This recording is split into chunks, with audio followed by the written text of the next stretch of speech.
Hello everybody, this is Gregory with 5-Minute Catholic Apologetics and Living, where 5 minutes of your time may get you to the divine. Today I'm going to give some tips on how to respond to people in your life who like to remind you about the Catholic sex clergy scandal, especially in 2023 when a lot of states are revealing their studies and findings. Now before I begin, let's start with a prayer. Nomine Patris et Filii et Spiritus Sancti. Amen. Gloria Patri et Filii et Spiritui Sancto, sicut erat in principio et nunc et semper et secula seculorum. Amen. So, I think the culmination of the sex scandal was back in 2002, 2003 when I think it was the Boston Herald, if I'm not mistaken, had the big expose about it. But recently, with the McCarrick case last year, and certainly in 2023, there's going to be states that are going to be revealing their results of their investigations, district attorneys' offices of various states. So most recently, there was one in Illinois that came out about the sex scandals that were occurring, and it was like a 70-year period, like from 1955 to 2010 or so forth. And so if you have anti-Catholics, either overt or covert, they might come to you and be like, oh, I heard about this, or did you hear about this? How do you respond to that? So we have an episode here on retorting to the Catholic Church is full of evil priests, and I would recommend you check that video out. I'll put a banner up here for it later in this video, and I think that gives you some tips. So I'll try to be concise. One thing is, first of all, don't condone it. Don't condone it. Be like, yeah, it's a horrible thing. Priests should not have been doing this. This is absolutely horrible. Anyone that's complicit in the inappropriate sexual expression that was done by priests, whether heterosexual or homosexual, should be accountable. Absolutely. Both ecclesiologically and civically, civil courts. And anyone, both cleric or non-cleric, that was responsible for covering this up, either for altruistic or non-altruistic reasons, should be accountable as well. Understand when this was going on in the 60s and 70s, there were well-intentioned, let's say, chief of polices of these towns who thought, I don't want to bring scandal to the church by exposing this priest. We'll just keep it on the down low, which of course in the long run was bad because this priest kept doing it. Maybe was transferred to another diocese and kept doing it, and other people were being victimized. So you could see how the intention was good, but ultimately it proved to be bad. So you have those kind of things. So first of all, offer condolences for those poor victims.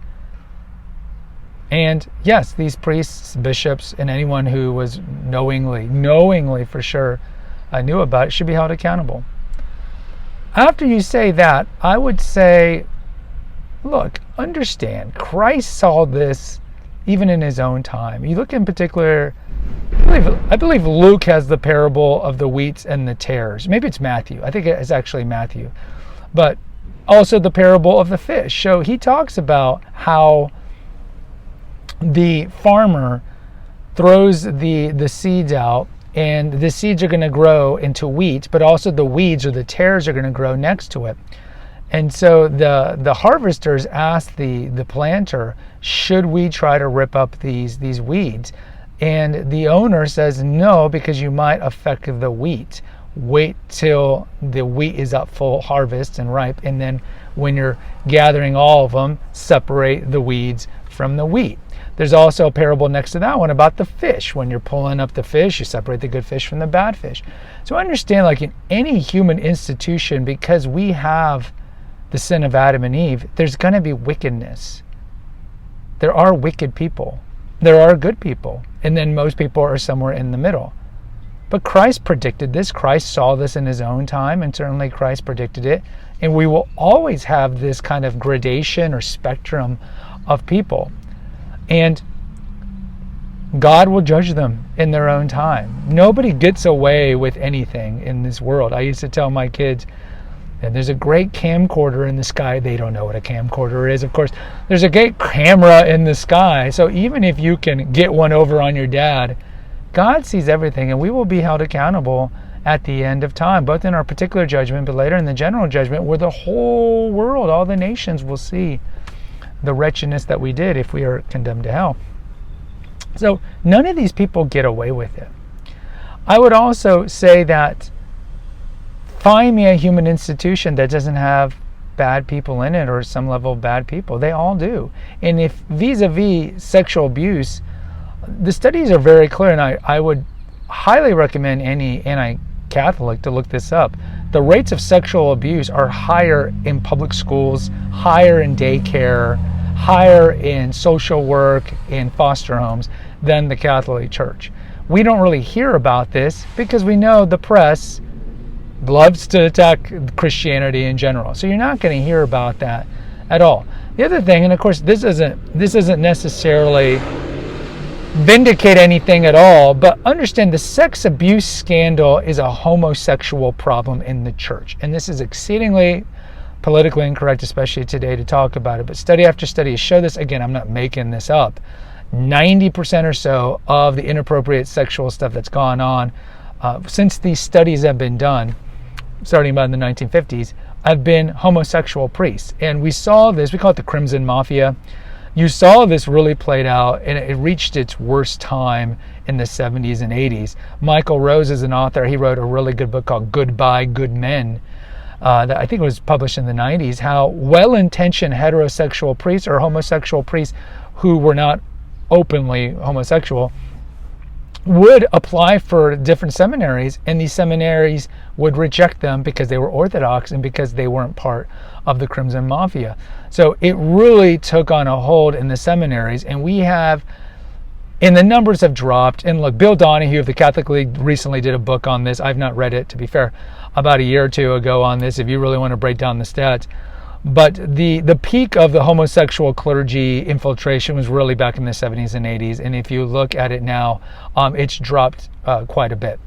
So, I mean, understand that, because a lot of Protestants simply don't understand priestly celibacy. And they'll say, well, there was a sex abuse scandal because you don't let your priest marry. No, the sex abuse scandal was never, or there wasn't really a sex abuse scandal per se up until recently. That's not to say there haven't been other homosexual infiltrations. St. Peter Damian wrote a great book called the Book of Gomorrah back in the 11th century, talking about how it was a problem back then. But in more cases, it was always a problem if there was a sex abuse problem of the sin of concubinage, which is essentially a heterosexual priest having sexual liaisons with women. That was the bigger problem. And look, we've even had popes who have done this as well. But the church really has made an effort since 2002 to have protocols in place to remedy this, because the church, of course, does not want to have this problem. And of course, the cynic will say they don't want to have this problem because it's bad press. They don't want to have this problem because they don't want people being victimized. Of course they don't.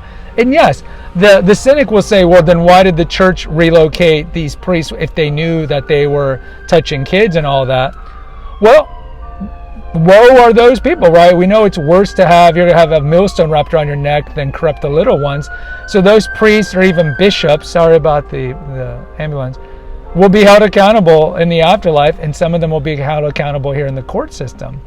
But the church has done an excellent job in the last 10 years of putting protocols in place to report these priests and to have them have their due judgment, due diligence in the court system. So look, this is what I would tell a lot of the Protestants. And understand, like, when a Protestant or an atheist comes up to you and be like, hey, I heard about the new thing, like in Illinois, understand they're not coming to you in a spirit of charity. They're trying to dig. It's a dig, right? They're trying to do a dig, because if it was in the spirit of charity, they would either not bring it up, they would understand what the crisis is, they would understand that Protestant churches have this problem. Most of the time it's not a homosexual problem, it's a heterosexual problem, but every church has this problem. And you might not hear it so much like in the megachurch down the street, because the megachurch is a singular megachurch. But you'll hear about this in the Lutheran, you'll hear about this in the Methodist and the larger churches as well. But you don't hear about it as much because those churches are not nearly as large as the 1.2 billion people Catholic Church. So if they come up to you, if they won't even bring it up to you if they're in a spirit of charity, because they'll understand, yeah, people are flawed. There are wheat with the weeds, and they're not going to try to bring this up. And I would remind them, it's like, brother, why are you trying to look at the sty in my eye when you have a log in yours? Every institution is going to have flawed, fallen people. The Catholic Church is no different. The Pope's no different. The Pope's not impeccable. The Pope is only infallible in faith and morals, but he's not perfect. You're not perfect. I'm not perfect. Institutions are not perfect, and they will always be flawed. There'll always be impropriety of some sort, embezzlement, whatever it is, in any institution. And so if they bring it up to you, I would just either respond, but if you can tell that they're being belligerent or, it's a dig, I honestly probably wouldn't even respond, because their heart has been hardened and they're not open to hear anything you want to say. They want to do a little dig. But if you do want to respond, this is some ways that you can retort to it. Guys, post in the comments. I would love to hear from you. Until next time, take care. God bless and pray.